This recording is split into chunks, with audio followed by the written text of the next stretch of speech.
आदाब नाजरीन, आप देख रहे हैं गुलिस्तान न्यूज। अभी तक का उर्दू खबरनामा लेकर मैं आपका मेजबान गौहर कुछी आपकी खिदमत में हाजिर। तफसीलात से पहले सुर्खियों पर एक नजर।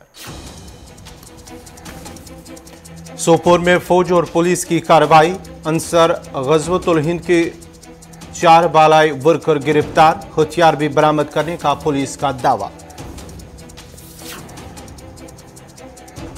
महबूबा ने गुपकार रिहाइशगाह कर दी खाली, खिंबर में बहन के निजी मकान में हुई मुंतकिल। 15 अक्टूबर को पीडीपी सदर को भेजा गया था नोटिस।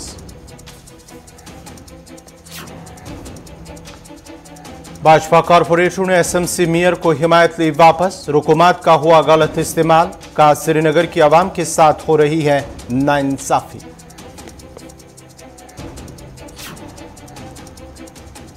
सफाई कर्मचारियों का श्रीनगर में एहतजाजी धरना, मिनिमम वेजेस एक्ट और मुस्तकिल करने की दोहराई मांग, मुतालबात पूरे नहीं हुए तो सड़कों पर एहतजाज रहेगा जारी। ओटेको और नीलीपुरा के लोगों की देरीना मांग हुई पूरी, जल जीवन मिशन के तहत वाटर सप्लाई स्कीमों का हुआ इफ्तिताह, लोगों ने महकमे जल शक्ति और डीडीसी मेंबरान का शुक्रिया किया अदा। और अब पेश है खबरों की तफसील। शुमाली कश्मीर के सोपोर में पुलिस ने अंसार गज़वतुल हिंद नामी मिलिटेंट तंजीम से वाबस्ता 4 बालाई वर्करों को गिरफ्तार करके हथियार भी बरामद करने का दावा किया है।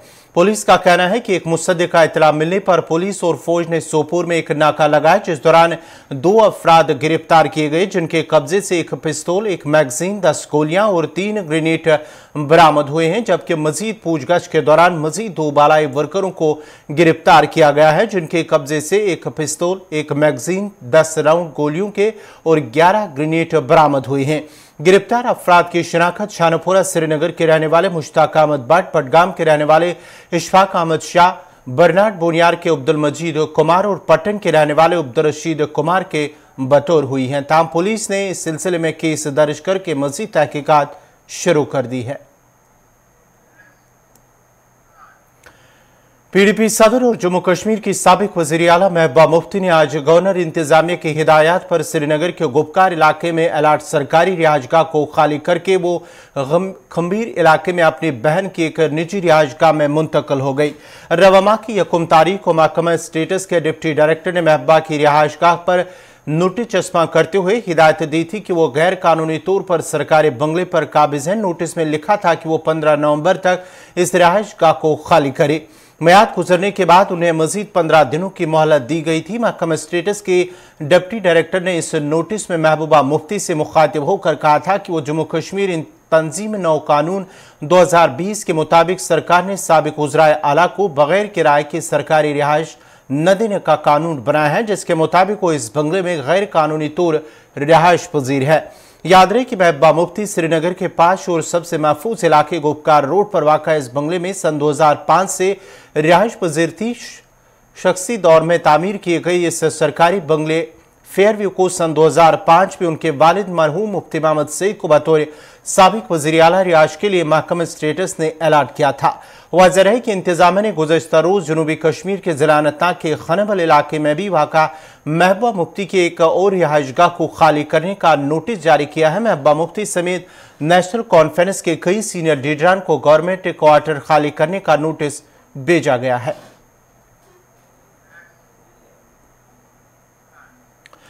श्रीनगर म्युनिसिपल कॉरपोरेशन के बीजेपी कॉरपोरेटर नजीर गिलकार ने श्रीनगर में एक प्रेस कॉन्फ्रेंस के दौरान एसएमसी के मेयर जुनेद मत्तू को हिमायत वापस देने का ऐलान किया है। उन्होंने कहा कि श्रीनगर की तामीर और तरक्की के लिए जो रुकूमत वागुजार किए जा रहे हैं उनका गलत इस्तेमाल हो रहा है और वो श्रीनगर को मजीद घोटालों से बचाना चाहते हैं।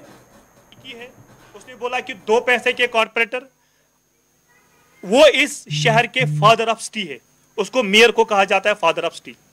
मुझे नहीं लगता है कि जो मेयर हो और पढ़ा लिखा हो उसको शोभा देता था। उसने कॉरपोरेटर को कहा कि ये 2 पैसे के ये कॉरपोरेटर, उसको ये नहीं कहना चाहते जिन कॉरपोरेटर की वजह से वो मेयर कुर्सी पे बैठा है। और बीजेपी ने भी उस टाइम सपोर्ट किया था। जब पहली बार जुनैद मेयर बना तब हमने इसको सपोर्ट किया था। उस टाइम वसीला आए थे सजाद गनी लोन साहब, क्योंकि उस टाइम में पीसी में थे। उसके बाद इसको पीसी से निकाला गया, फिर हमने बीजेपी ने आदमी इजमत करके उसको मेयर कुर्सी से उतारा, क्योंकि हमें तब भी लगा थे स्कैम हो रहे हैं, डेवलपमेंट नहीं हो रही है।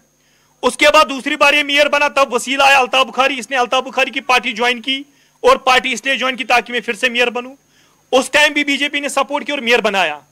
आज हम इस प्रेस कॉन्फ्रेंस आपके माध्यम से पार्टी हाईकमान के आदेश के मुताबिक हम जम्मू गए थे, वहां से मीटिंग हुई है, हम ये ऑफिशियल प्रेस कॉन्फ्रेंस दे रहे हैं और ऑफिशियली हम अनाउंसमेंट कर रहे हैं कि हम जुनैद मुत्तू को जो सपोर्ट हमने दिया था वो सपोर्ट हम वापस ले रहे हैं। अगर कोई इंडिपेंडेंट ग्रुप अदमी एतमाद दायर कर रहा है वहां पे नो कॉन्फ्रेंस मोशन, हम उनके साथ हैं। हम चाहते हैं कि इस शहर को हम बचाना चाहते हैं।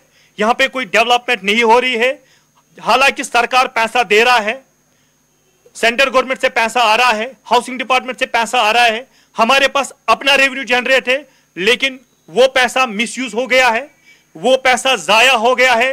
हम एसीबी को लेटर लिखेंगे, हम विजिलेंस को लेटर लिखेंगे, विद प्रूफ हम देखेंगे अगर इस महीने अलॉटमेंट हुई, ये कैसे कह सकते कि पिछले महीने काम हुआ है। नंबर 1।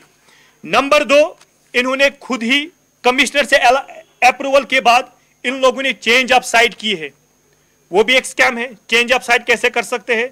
आप लोगों ने अप्रूवल भेजा है, लाल चौक हमें मैग्नेमाइज करना है, आप लोगों ने चेंज ऑफ साइट करके दूर, वो भी स्कैम है। लिहाजा दूसरी बात, मेयर साहब ने कहा कि मैं कोई प्रिक्रूटमेंट एजेंसी नहीं हूं, मेरे पास अथॉरिटी नहीं है, ये तो कमिश्नर साहब करे। अगर इसके पास कोई अथॉरिटी नहीं है तो ये कैसे कहता है कि मुझे कॉर्पोरेटर ब्लैकमेल कर रहे हैं, इलीगलिटी पे साइन करो, जब ये खुद उस प्रेस कॉन्फ्रेंस में ये कह रहा है कि जनाब मैं तो इलीगल पे साइन नहीं करूंगा, वहां से कह रहा है कि मैं जनाब एग्जीक्यूटिव एजेंसी नहीं हूं। अगर इसमें दम है, अगर इसमें गट्स है, ये एविडेंस दे, ये उस कॉर्पोरेटर का नाम बताए, किसने इसको बोला किस फाइल पे आप साइन करो, इसकी तो कोई अथॉरिटी नहीं है। नंबर 3, ये थोड़ा एसएमसी कॉर्पोरेशन में जो स्कैम हुए हैं उसको डाइवर्ट करने की है। सफाई कर्मचारियों ने आज श्रीनगर की प्रेस कॉलोनी में अपनी मांगों को लेकर एहतजाजी धरना दिया और इंतजामिया और मुतलका हुकाम के खिलाफ नाराबाजी की। इस मौके पर एहतजाजी सफाई कर्मचारियों का कहना था कि वो गुज़श्ता कई सालों से तनदेही से अपने फराइज अंजाम दे रहे हैं, ताम बदकिस्मती से उनकी मांगों को पूरा नहीं किया जा रहा है, जिसकी वजह से वो सड़कों पर आने के लिए मजबूर हो रहे हैं। उन्होंने एलजी इंतजामिया से अपील की है कि उन्हें SRO 64 के तहत इन्हें मुस्तकिल किया जाए और मिनिमम वेजेस एक्ट लागू किया जाए ताकि उनकी मुश्किलात दूर हो सके।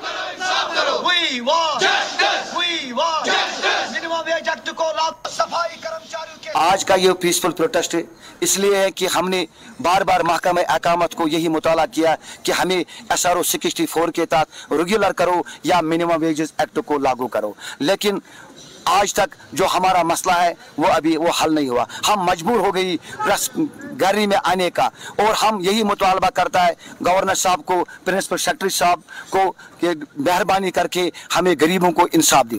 क्या डिमांड सर? हमारा एक ही डिमांड है, SRO 64 के तहत रेगुलर करो या मिनिमम वेजेस एक्ट को लागू करो। तो सबसे पहले मैं डायरेक्टर मैम को मैं तहे दिल से शुक्रिया अदा करता हूँ जिन्होंने कल और डिमांड दिया प्रिंसिपल सेक्रेटरी साहब को कि ये ऐसी जानबाज सिपाही है जिन्होंने कोविड में काम किया है या कोई भी वबाल आता है, और 2014 में बाढ़ आया कश्मीर के अंदर तो सबसे काम किया सफाई कर्मचारियों ने। तो हम यही मोदबाना गुजारिश करता हूँ प्रिंसिपल सेक्रेटरी साहब को, हमारे परिवार के साथ इंसाफ करो। तो हम जाने वाला है जो डेलीगेशन कोऑर्डिनेशन कमेटी है इकबाल साहब, और इकबाल साहब का मैं शुक्रिया अदा करता हूं जो बार बार हमारी आवाज बालाई अहकाम तक पहुंचाते हैं। अगर आपकी डिमांड पूरी नहीं की तो आप अगला अगर हमारा डिमांड पूरी नहीं हुई तो हम मजबूर हो जाएंगे सड़कों की तरफ रुख करने के लिए, और इसकी जिम्मेदारी सरकार पर होगी। शुक्रिया, थैंक यू सर। नाज़रीन, खबरनामा जारी रहेगा, यहाँ पे छोटा सा तिजारती वक्फा।